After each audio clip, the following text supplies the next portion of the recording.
morning, everyone. It's Lindsey Baker with the Action Hour. Today, I am here with two very special guests. Let me bring them on right now. We have Ellen Dent and Cesar Acevedo of the Animal Alliance Network. Hi, guys. Thanks so much for being on. Thanks for having us. Yeah. And I know you have some big news today. You have an event going on. In fact, Cesar, you're going to just stay with us for the first part because you have to run off and set up for this amazing event. Let's tell everybody what that event is. I'll put up the poster here. Yeah, so it's World Day for the End of Fishing. And we're going to be out on the Santa Monica Pier with LA Fish Save. And we're going to be doing outreach. We're going to have a little march and just, spreading the word that fish are friends, not food. And definitely talking about Seaspiracy. I mean, it's creating major waves, waves. It's trending top 5 in Netflix right now. So wow. I heard top 10, but I guess now it's top 5. I know people are shocked when they hear what's going on in the oceans, not just vegans, surfers, environmentalists. Yeah, it's terrible, and it takes every angle and every aspect to really heal the oceans and save our friends, all beings. And so we're going to be out there. We have the vegan mermaid from Florida coming in, and she's going to be out there. We had her a couple of weeks ago, and it was really amazing. We're going to be doing video outreach as well with the trailer from Seaspiracy. So if you're in Santa Monica area, we want to show that to the people right now. Let's see if we can grab that real quick. We're only going to show a couple minutes because we know you're short on time. But let me share.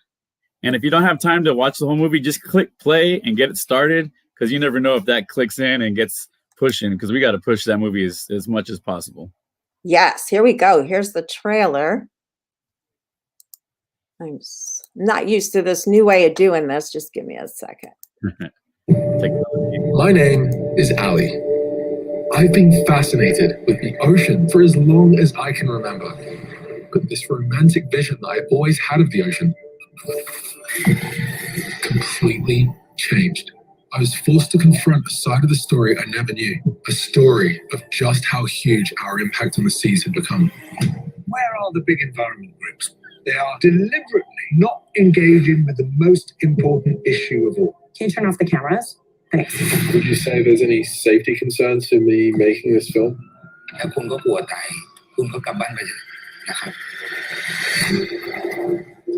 The safety concerns are serious. Ignore them at your risk. If you're getting in the way of their business, you are risking your own life. The slaughter of these dolphins is a reaction to the overfishing that's happening.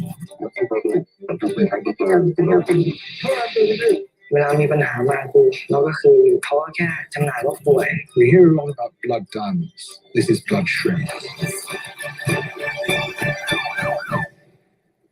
We are at war with the oceans, and if we win this war, we're going to lose it all because mankind is not able to live on this planet with the Dead Sea. I just don't see how you could possibly enforce sustainable fishing laws with all these boats. The same syndicates that are behind illegal fishing are the same criminal groups that are behind drug trafficking, human trafficking, and other crimes. So there's no slavery going on. Yes, it is. Yes, it is. If you want to address climate change, the first thing you do is protect the ocean. And the solution to that is very simple. Leave it alone. Most of the positive and negative things that bring about change in human civilization start with someone. Someone.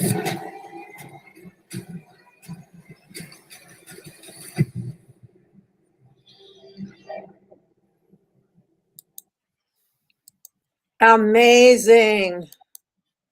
Wow. Yeah, it's going to be very impactful, for everybody. And, must watch. Especially, just watch it and share it. So we'll be out in Santa Monica. If you're in the area, stop by. It's going to be from 3 to 4 mini march, from 4 to 5 outreach on the pier. Wow.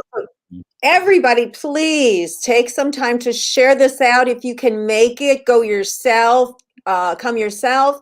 If you can't make it, sharing this out will help get more people involved, and definitely share the trailer for Seaspiracy. And of course, we know that movie was made by the same producer director, Kip Anderson of Cowspiracy. And we what want the to mention him. Go ahead. Sorry, Ellen. he made What the Health too. And What the Health. Oh my gosh. What a film.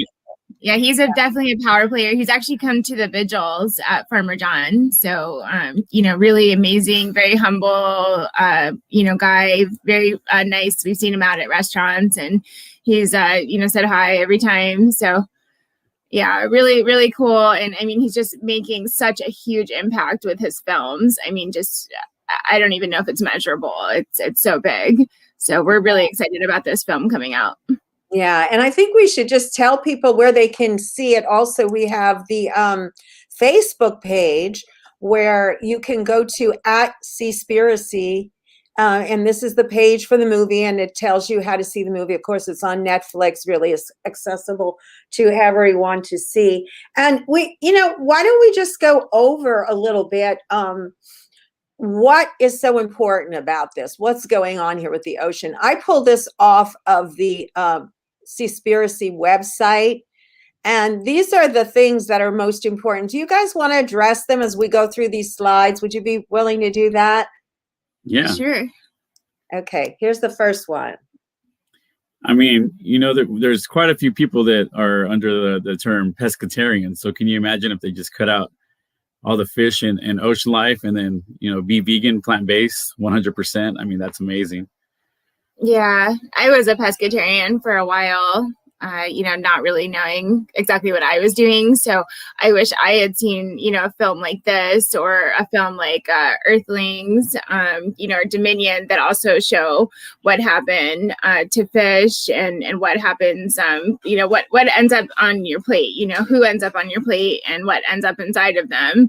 We're talking toxins and microplastics.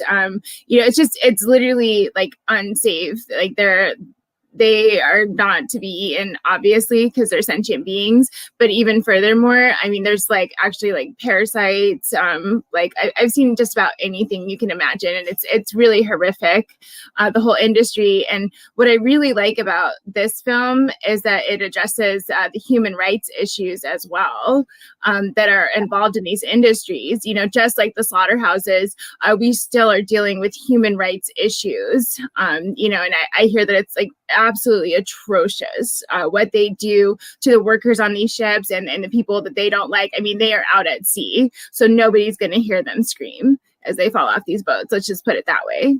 Wow. So there's all sorts of things going on that are horrific and illegal, and the people that are doing the fishing are just as much victims. Let's look at the list again and see. Enforce no catch marine reserves, protecting 30% of our oceans by 2030. I wonder, that seems like a really doable thing. But there's so much opposition to ending fishing. So many people eat fish and they're under the impression that they're buying, harvested fish, ethically harvested, clean meat, clean fish. Yeah, lots of the times, fish, they don't get accounted for as being the beings that they are, because maybe you can't hear them, make noise, their voices or make noises or whatnot. Maybe it's because they're in the vast ocean, but many times they're just overlooked. People, when you tell them that you're vegan, sometimes they'll be like, oh, but you still eat fish, right? And it's like, no, we do not eat fish. They're our friends too. So. Yeah, people don't take into account that they feel every bit of the pain as they're pulled out of the water. It's like if we were pulled under the water. Right. Out of the water, they die a very slow and painful death, actually much slower than we would if we were drowned. We would drown faster than they do out in the air where they can't breathe. And they have brains, they have spinal cord, they have pain receptors, they feel every bit of what we do to them, and we're killing them by the trillions. If we're killing land animals by the billions, we're killing sea animals by the trillions. And a lot of that is bycatch, and a lot of those sea animals are being fed to factory farmed animals. So the whole system is completely backwards, completely corrupt, it's completely unsustainable. And they say by 2048 we're not going to have any fish to fish left. If the ocean dies, we're dead. Yeah, we are going to die. Like, and the fact that you're just saying there's all these toxins in the fish, and then so you're saying, well, I don't eat fish, I eat meat. Well, you're not saying it, but an individual might.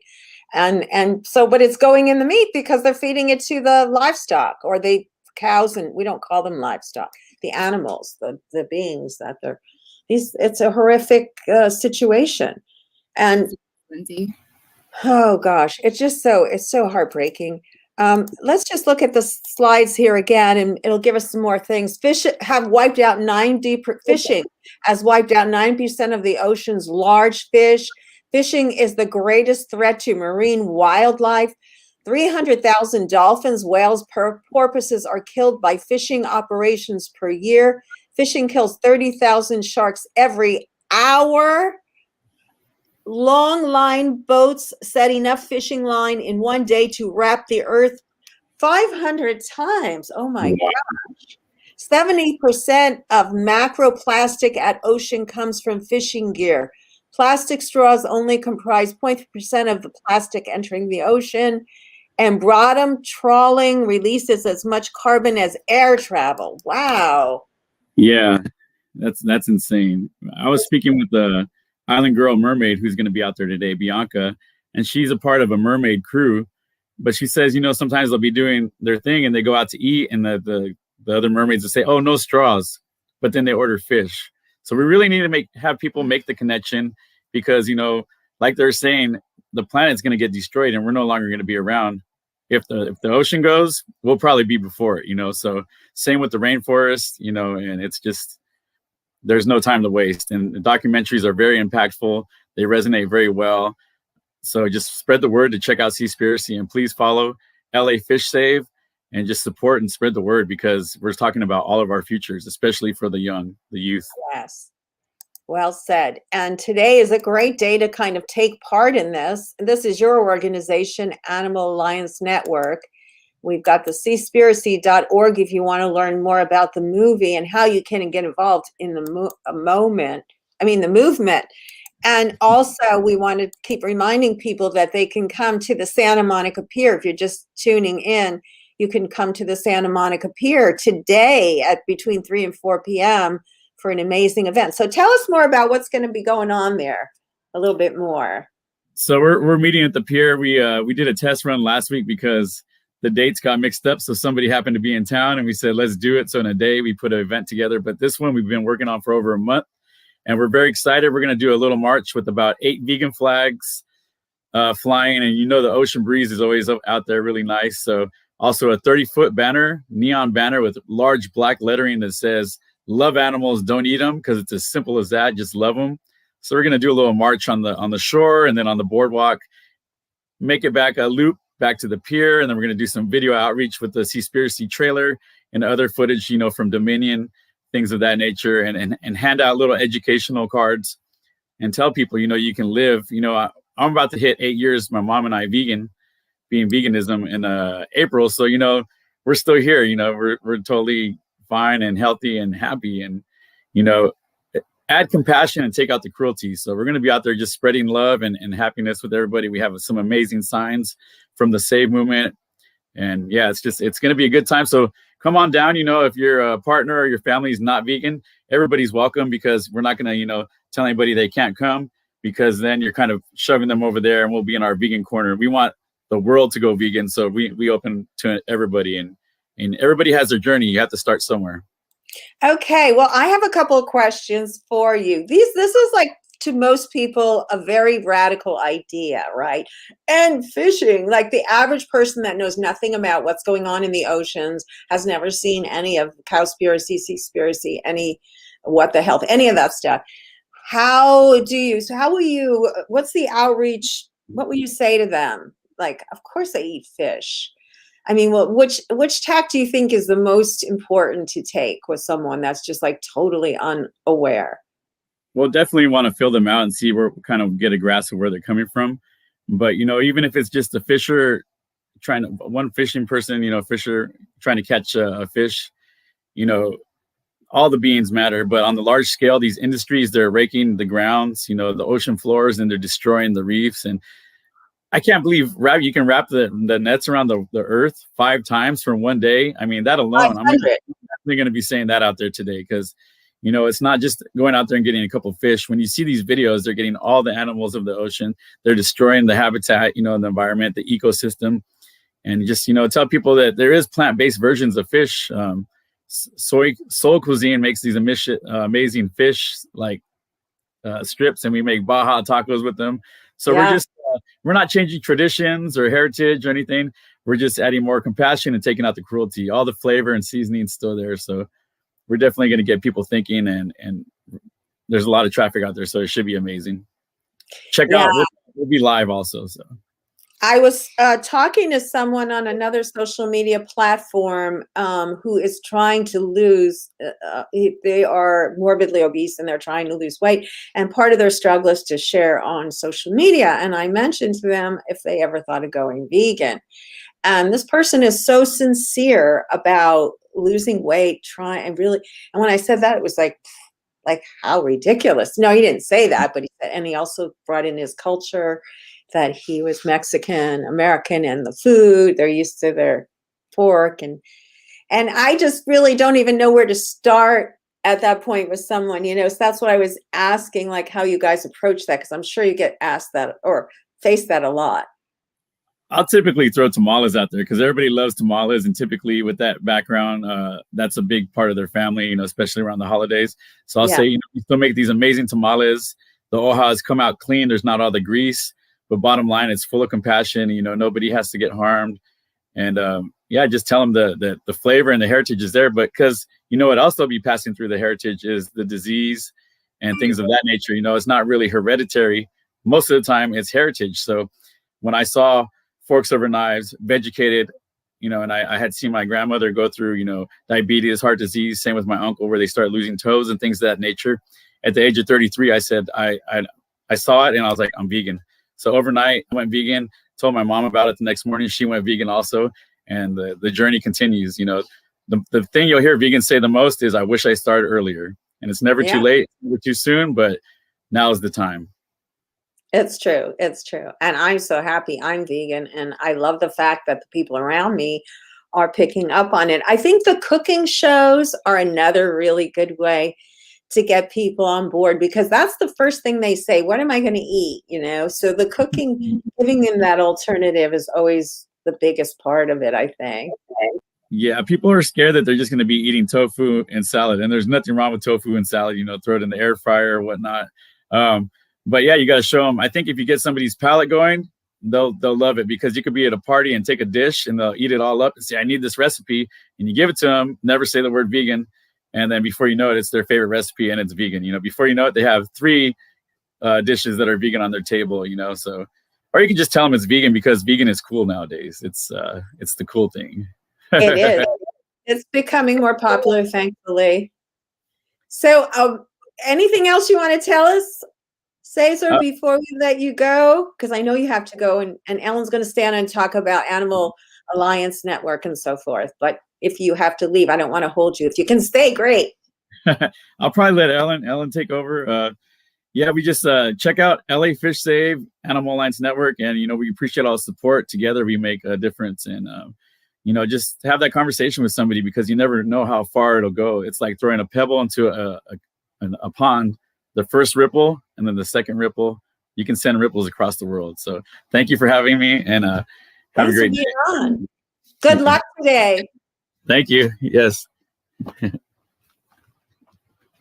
I was mentioning to Ellen that I would love to be able to go today, but it's my husband's birthday and I'm dashing to get my COVID shot when I leave here. And then it's his birthday party. So unfortunately, I wish I had known. Maybe I could have changed it, but it will be a great event.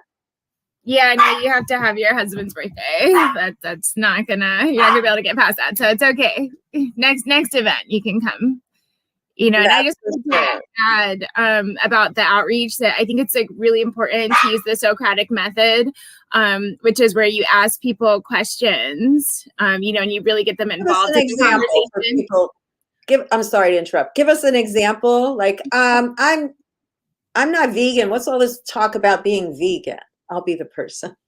Well, I mean, if you think you can appeal to them ethically about like how animals feel, you can ask them, what do you think animals go through that are part of the animal agriculture industry? Like how do you think they die? Like, you know, you can go into that, or how do you think eating animals affects your health? If you think that you can get them from like a health aspect, or what do you think happens to our environment when people eat animals? You know, just kind of, you know, you make a conversation with them, you bring them into the conversation, you have them reflect upon, you know, literally how they think, and you can open doors by doing that, not just by preaching to them about, you know, this is what happens when you do this and this is what happens when you do that. People don't want a lecture most of the time. Sometimes they do. Sometimes they just want to sit back and have you give them all the facts, and maybe that'll work. But most of the time people want to be a part of it. They want to be asked questions. They want to know that you're interested and who they are, where they're coming from, what they're doing, why they're still eating animals, you know, and then you can literally change their whole thought process by asking them questions. Yeah, I think asking questions is a great approach. And then, of course, you should be pretty much knowledgeable if they say something, well, for health, I heard, you know, my doctor said you don't get your omega-3 fatty acids, and you know, that's why you have to eat fish. I mean, even Miley Cyrus remember the whole thing about her coming on and saying she had to go back eating fish. Sounds good. What I'm saying is out there, so you know, it's hard to break through that. If you hear that one, tell them to go straight to the source. The source is algae. Algae is where the omega-3 fatty acids come from. That's where the fish get them. Go get it from the algae. The algae is not going to suffer when it gets, you know, pulled. Not to say we should go pull out all of the algae, because we obviously, you know, the ecosystem is very fragile, but, you know, we don't need to hurt fish to do that. So it can be much more sustainably sourced and much healthier for you than eating the oil secretions of another being's body. Bless you. Thank you. Great time to speak. I'm actually going to take this opportunity to play a little video about the Animal Save movement, of which Animal Alliance Network is a part of, and all they did in 2020. 2020 was a challenging year for everyone, and it was another year of overwhelming animal exploitation.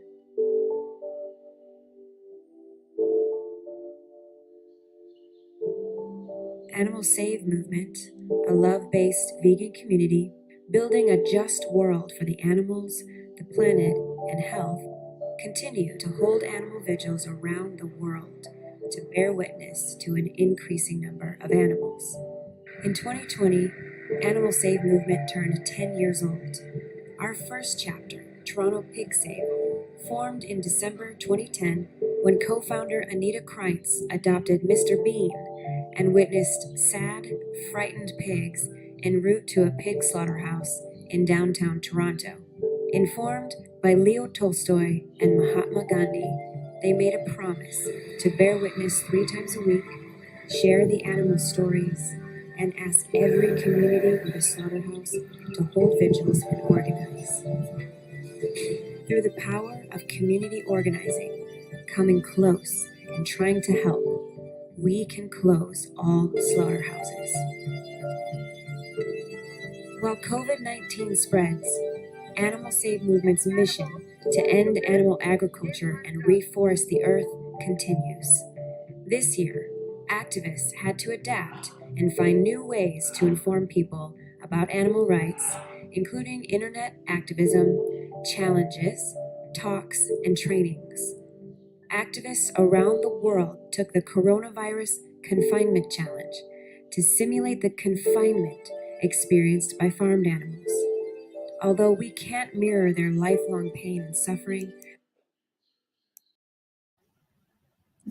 It only will play a certain amount. I'm sorry, we had to cut off there, but we got an idea of all the work that you guys are doing and how critical it is, how sad.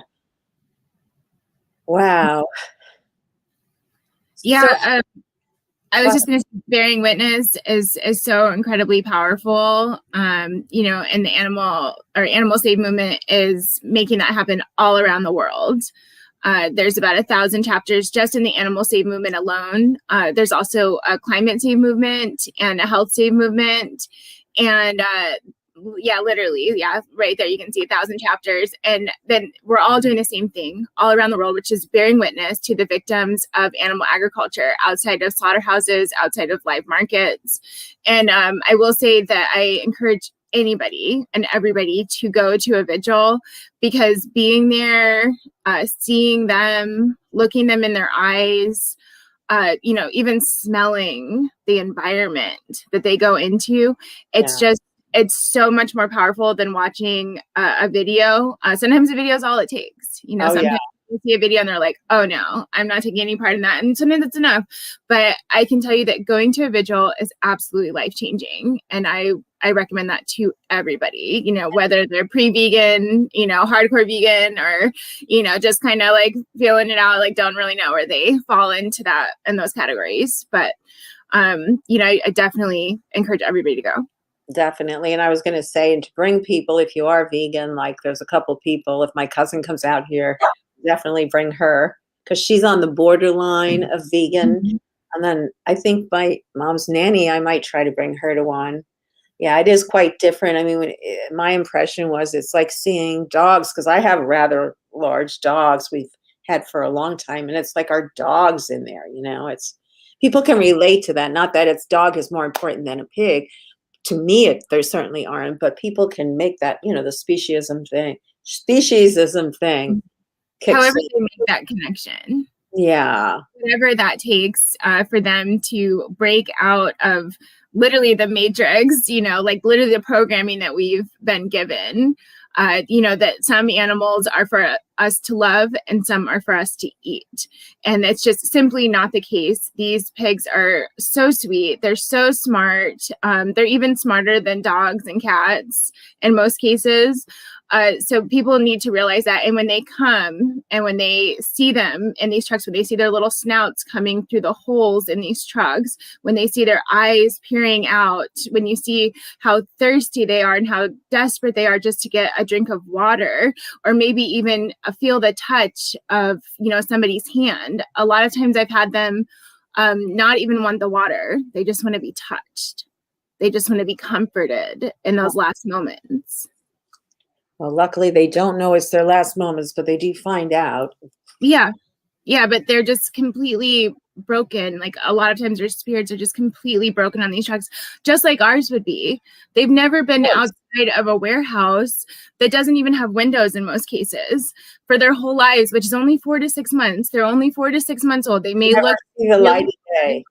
Yeah, but they've never seen the light of day until they got on that truck, and they have no idea what's going on. And now they're on this long, long trip, hours and hours, like at least probably about 9 hours just to get to that slaughterhouse, you know, and in some places it's days on these trucks. Why is it allowed? Why is it allowed? Because they're considered livestock. They're not, I mean, why would any animal be allowed to be transported for hours? It's not legal, is it? And yet I know they get around it so many ways with the horses and the slaughterhouses for horses in Canada and Mexico. But what I'm saying is, how come there isn't stringent laws about that? It's so out in the open that they're transporting them. It's not hidden. How do they get away with it? That's what we're fighting for them to have rights too. And we don't use the term livestock because that's the commodified, you know, another animal. Yeah. You know, and a lot of times people forget that we're animals as well. Yeah. You know, we're all animals, and you know, people forget that, you know, that we're just as much an animal as they are, you know, and if you can't see yourself on that truck, then, you know, you don't understand, you know, and I feel like a lot of people, when they come to these vigils, they can see themselves on those trucks. You know, like literally they make this connection that's so powerful, these animals, that like we've seen people go vegan on the spot, like people that have like eaten in the morning. People who ate bacon in the morning are like just completely devastated because now they've seen the truth. And that is our job. That is our duty to bring that to them. Like, we don't want to be outside of a slaughterhouse. You know, for years, we're outside of a slaughterhouse. Right now, the pig vigils are on hold because of COVID-19. And, you know, that slaughterhouse being a complete hotspot for COVID-19. Almost half of their employees have gotten COVID-19, according to the health department LA County Health Department. Yeah. So yeah, it's got more COVID there than like anywhere else is in the slaughterhouse. And that should tell you something about the slaughterhouse, the cleanliness of it, and how they treat their workers. And so yeah, I really encourage people, please come to a vigil. Please bring anybody with you. I've had, people come with me that, still eat, pigs. They still eat pigs. And they've come there and just completely just shattered everything they ever thought. Because it's so easy to go to the store and pick out their body parts with neat packages, but it's a lot harder to come and look them in the face. And that's what I ask people to do. If they eat animals, they need to come and they need to look them in the face. And then that would be great if it was a law. It should be a law. You have to eat animals, you have to go, or you have to kill them yourselves. That would cure it. Yeah, and go into the slaughterhouse. Like, you have to go into the slaughterhouse. They are like literally making other people do their dirty work. And it is some of the most hazardous jobs anywhere. Like, these people get hurt all the time doing this. And if you think the slaughterhouse cares about them, think again. Hopefully they're part of the union or something, some sort of other protection. But there is a high, turnover rate in these places for a reason. And it's because it's such a dangerous job to work there. And, a lot of people don't want to hear about what happens to the workers in these places, but that is absolutely a part of the issue here, is that they come to these countries, they think this is the only job that they can get. They're desperate to feed their families. And so they do these things and they end up with like PTSD or like, cut off, appendages and stuff. It's absolutely horrifying what happens inside of these places. And so many slaughterhouse workers, it's like thousands and thousands of slaughterhouse workers have died during COVID because there's so much COVID-19 inside of these plants. And it doesn't get put out on the media enough to know, because I thought as soon as COVID hit, that was going to be it. I really was naive enough to think, okay, people are going to make the connection. We were all wearing the PETA masks. Slaughterhouses are breeding grounds for COVID-19. And people just slough right up. Well, maybe it was that, or it could have been something. And the news media supports that, the mainstream media, and it just goes on and on. But I think things are starting to change. It's crumbling slowly. The cracks are breaking through from everywhere. And you can see that from the amount of advertising that we see all of these meat companies doing on TV and trying to push the meat agenda, because people are waking up and they don't want it. They know it's making us sick. So. Yeah, they're absolutely using the media and using advertising against the masses. And they're not letting us into the media in most cases. Like, I send out press releases almost weekly, trying to get to the press to our events, and they don't come. They do not want to go there. I'm sure some of their funding may even come from industries that are tied into the animal agriculture industry. Like, this runs deep. The corruption runs deep. It runs all the way up to the government. I won't go into too much details, but just like your slide earlier, talking about subsidies, these industries are subsidized so much that even if we hit them in the demand, the government's still going to pay them to stay open. Yes, that is how messed up this is. But we all have to do our part. And it does include going after these government officials to say, hey, no more. Like, people are not wanting to eat this anymore. So we need to change the demand. We also need to change how the government operates. So if we can get both of those things, we have a much better chance of surviving on this planet, like literally surviving on this planet. Yeah. I don't think people understand that veganism is the answer to surviving on this planet. Let me make that crystal clear, that we only have, a 2026, Dr. Silas Rao says we have till countdown 2026 is year zero. According, some people say 10 years, a couple more years, but at that point, most of wildlife will be dead. I do a lot of stories on wildlife. Wildlife is being destroyed by cattle ranching and animal agriculture. So as you say, it is very far reaching. It has long fingers, goes into completely every area.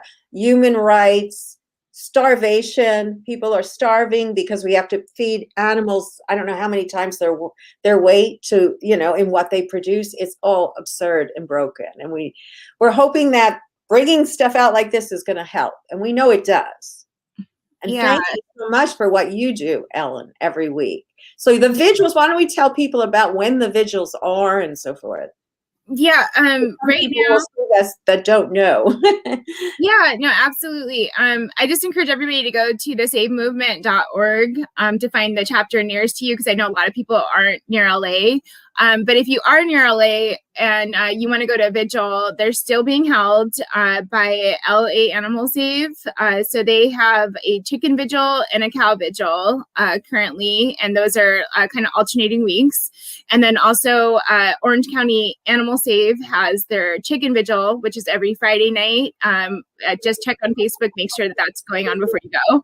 And also Chino Animal Save is also having cow vigils, and I believe those are every other Thursday. So check out Chino Animal Save, check out LA Animal Save, check out Orange County Animal Save if you want to go and bear witness. Right now, we are not outside of the pig slaughterhouse because of the reasons I mentioned before about COVID-19. And we're having some other issues with the parent company as well of that slaughterhouse.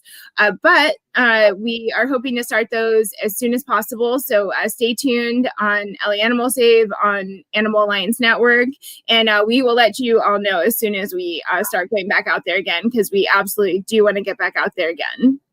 Yeah, and we will have you on again when you start up so that you can let everybody know. Yeah.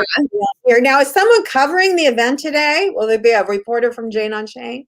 Yes, SR wears many hats. So he's out there organizing, going live for Jane Unchained, so you'll hear his big booming voice, and all the excitement out there.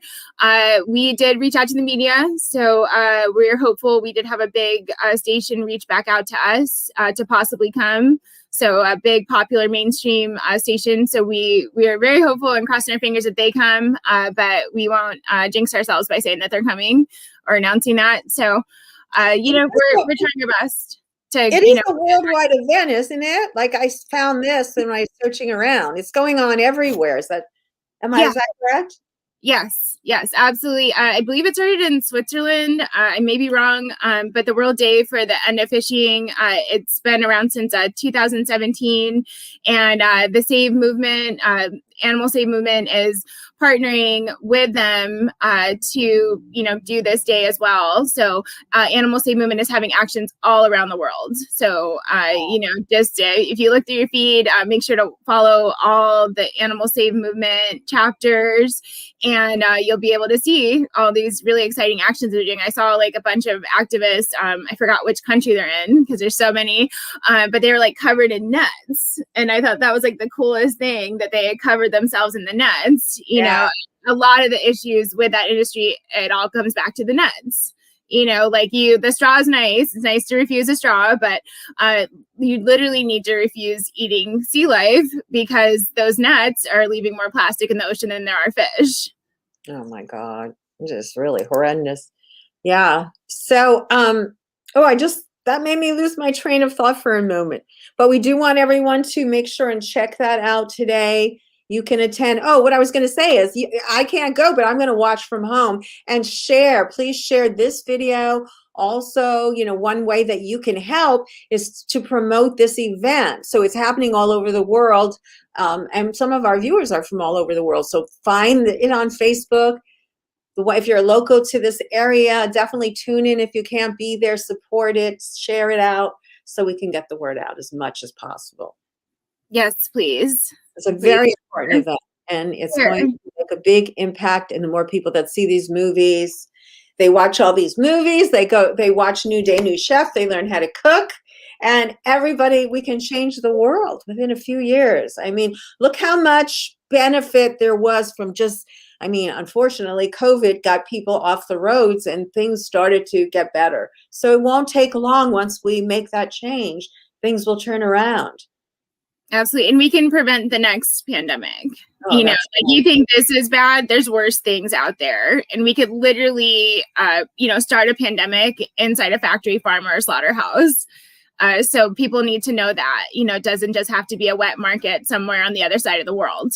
It could happen literally in our backyard, just out here in California. We could start a pandemic with the conditions that these animals are kept in, and people need to know that. So, please share. I don't think we can say that enough. Not just this event, but like anything that you think might promote people to change their lifestyle to a more compassionate one, to veganism. Share. It doesn't matter if you have 100 followers or 100,000 followers. You never do know who you're going to reach. I don't have like a bunch of followers on my social media, kind of on purpose, because I like to keep my life kind of private. But I also share, vegan memes on there, vegan articles. And I've had people write me like maybe a year after they started like following me, saying that they gone vegan from my posts on Facebook, and their whole family has gone vegan. And they never liked one of my posts. They never commented. They never said a word, but they just took it all in. And they were like, thank you for showing me the truth. So it is our obligation to show people the truth. Even if you can't come to events, you don't want to come to a vigil, you don't want to go to protests, share. It is not enough to just be vegan. We cannot be silent anymore. We have to do something, say something. I encourage people to come out to events, but obviously not super safe right now because of COVID-19. So I don't want to pressure anybody to come or do anything like that. We would never. But you do have events online too, right? Yeah. We have a Zoom gathering once or twice a month, depends. So you can come on there and meet everybody, get to know the activist community. We have lots of interesting people on there. I promise it'll be entertaining. Are you on Clubhouse? Yeah. No, we're not on Clubhouse. Like we heard about that, but we're not on there. We just heard about it recently. I'm kind of like social media illiterate. Like I can barely handle Instagram and Facebook. So, I don't know like, TikTok or Rizzle or any of that stuff. I know you like know how to navigate all those things, Lindsay, but we're not there. I do what I can do. I'm not going to say I'm an expert by any means on it, but yeah, so, I mean, that's a lot of how I do my activism. And I did want to just bring that point up because when you're watching that movie, the little video clip promo for, and please go to animalsavemovement.org and you can get all your information, as well as animalalliancenetwork.org. And we're going to have those links in the comments. We do that because it affects the view sometimes if you put them in before we hear. So anyway, but we will be putting those links in as usual. But what I was saying is digital activism through social media. A lot of people that are homebound or whatever reason they can't get out, it's huge now, and you can make quite a difference. Does the Animal Save movement have resources on the site for that they can find? Do you know? I know that's not your website, but I was wondering if you knew. Yeah, I mean, you can just about find anything on that website. Another thing is just to go through their feed and share.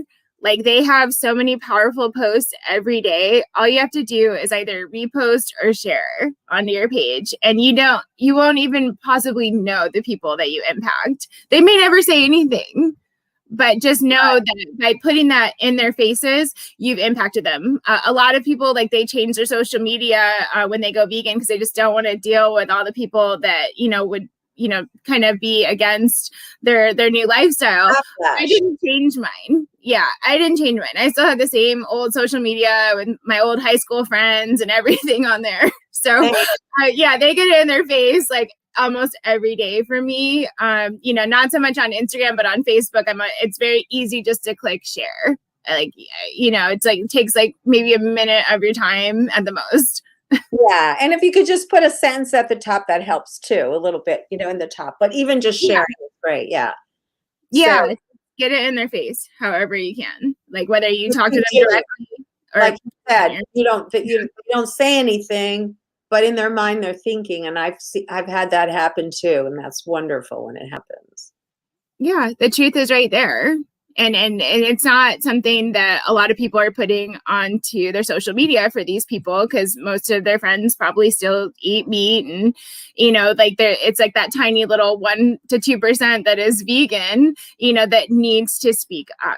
we need to advocate for the lives of other animals. We need to advocate for the health of people, because people are getting sick and dying from eating animals and animal products.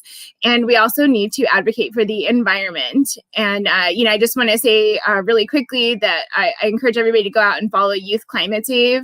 It's a movement that was founded by Genesis Butler, who's a very popular, amazing girl who is just literally changing the world just within herself. And she has about 70 chapters with different organizers all around the world that are fighting for their futures. This is about the youths now. It is. It's not about us, because we are leaving them a mess, and they are having to literally fight for their futures to have a future worth living on this planet. So please follow Youth Climate Save. Please support our vegan activist youths who are out there doing anything that they can, and in most cases doing more than most adults to save this planet for all of us. That's true, because they are the ones that are going to inherit what we've done, and it's horrible. And I know you have a child, a 3-year-old Aria, right? 1. Yeah, she's 1 year old. One? You would think she was 3 because she actually bosses me around and she talks and everything. So, she tells me what she wants to eat, what she wants to do. And she even says the word vegan. And I'm like, how can you do this? You're only like 1 year old. But so she keeps me very busy. But a lot of my motivation is fighting for her future on this planet. Yeah. I want my baby to have a world to live in. I want her to just be able to frolic in the sun and not have to worry about these things. But unfortunately, she's going to have to. She is going to literally step into the shoes of these other, teen and youth activists one day, because this is the world that she is going to live in. This is going to be her reality. So I'm really happy to see our youths do this. It's so inspiring. It gives me hope to see them. They're willing to fight. If they're willing to fight, then I'm willing to fight. I know. Also, Animal Hero Kids is another organization that's great. And Genesis is very involved with them as well. And I understand. No? No, she's an alumni, I believe. Oh, alumni. Yeah. She's kind of shifted gears into her own activism, and so she's doing Youth Climate Save and a lot of other projects on her own. I mean, it's literally incredible. Like, she was on a Hopecast with Jane Goodall. She's been reached out to by the Ellen Show and other big names like that. She's working with Crate and Barrel right now. Doll there was a book written, a children's book, and also a doll that she was modeled for, I think, American Doll. One of a kind. Yeah, one of a kind doll. Just was only one made, or was it like was in the Girl Hero? So she was in the Girl Hero book that you were talking about. She's also a Marvel Hero Kid, and she is empath with animals, and that was her. Basically, like, her superpower was being able to communicate with animals, and she is an empath, and she is able to feel and communicate with animals. And that's part of the reason that she went vegan and turned her whole family vegan by literally waking up on her own when she was like 6 years old. And she's the youngest TEDx speaker, or tied for the youngest TEDx speaker at 10 years old. She gave an incredibly powerful talk that, it's literally divine how she did that. Yeah, I know. I had a chance to see that as well. I think we haven't had Genesis on yet, but I know she's been on Jane Unchained. Yeah.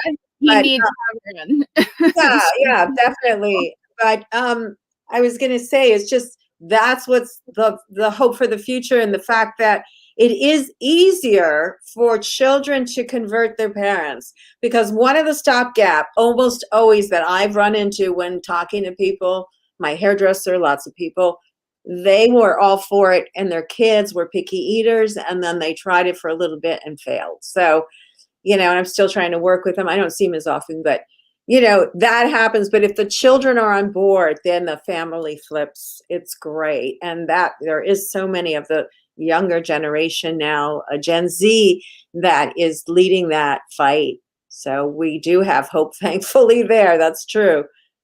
Yeah, absolutely. They have much less programming and much less plaque in their arteries thanks to eating a plant-based diet. So, like a 10-year-old can literally have plaque in their arteries from eating animals for the first 10 years of their lives. We may still have plaque in our arteries from eating animals in the back, but it gets better when you eat a plant-based diet, when you cleanse your body from the inside out. And literally it's like a aha feeling when you go vegan, the right way, like, because a lot of people, like, they eat the wrong things. And I'm not saying like I'm like anybody's nutritionist. I eat lots of vegan junk, so you probably don't want to ask me for nutrition advice, but it's so important that we make it easy for people to go vegan, just like you were saying, by sharing recipes, by letting them know, go on Google and Google vegan, whatever you want to make, just put vegan next to it. You can veganize anything you want to eat. So much, go to janeunchained.com. There are daily recipes on there. This can be done, Say that again. I think I spoke over when you were saying which one are you .com? JaneUnchained.com. Oh, Jane Unchained. Oh, that one. Unchained.com. Literally, I used to help put recipes up on that website. Yeah. Like, we will hold your hand, or we'll find someone to hold your hand. If people message me, I have people message me weekly asking for advice. I'll send them a few recipes, memes. I have like a whole list of documentaries and websites and pages to follow. So I have that. I'm ready. If somebody wants to message me for some help, if they have a friend that's just not getting it, I'm here to help. All right. So message Ellen, and where should they message you? On Facebook?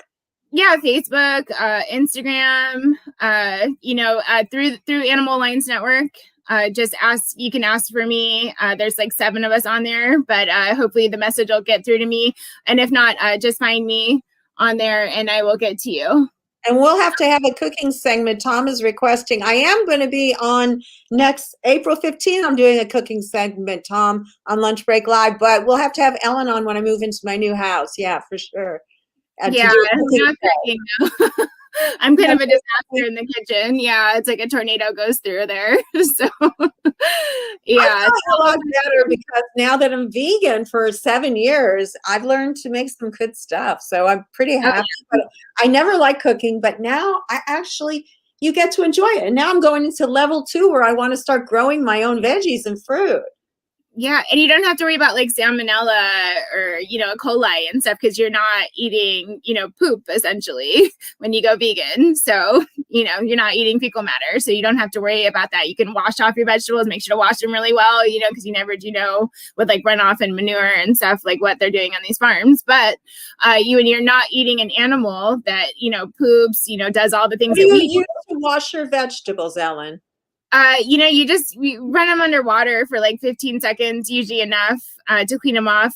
But there's also like sprays that you can use. I like using like a produce spray or something. And it just helps give you like an extra layer of cleaning there, which is really helpful.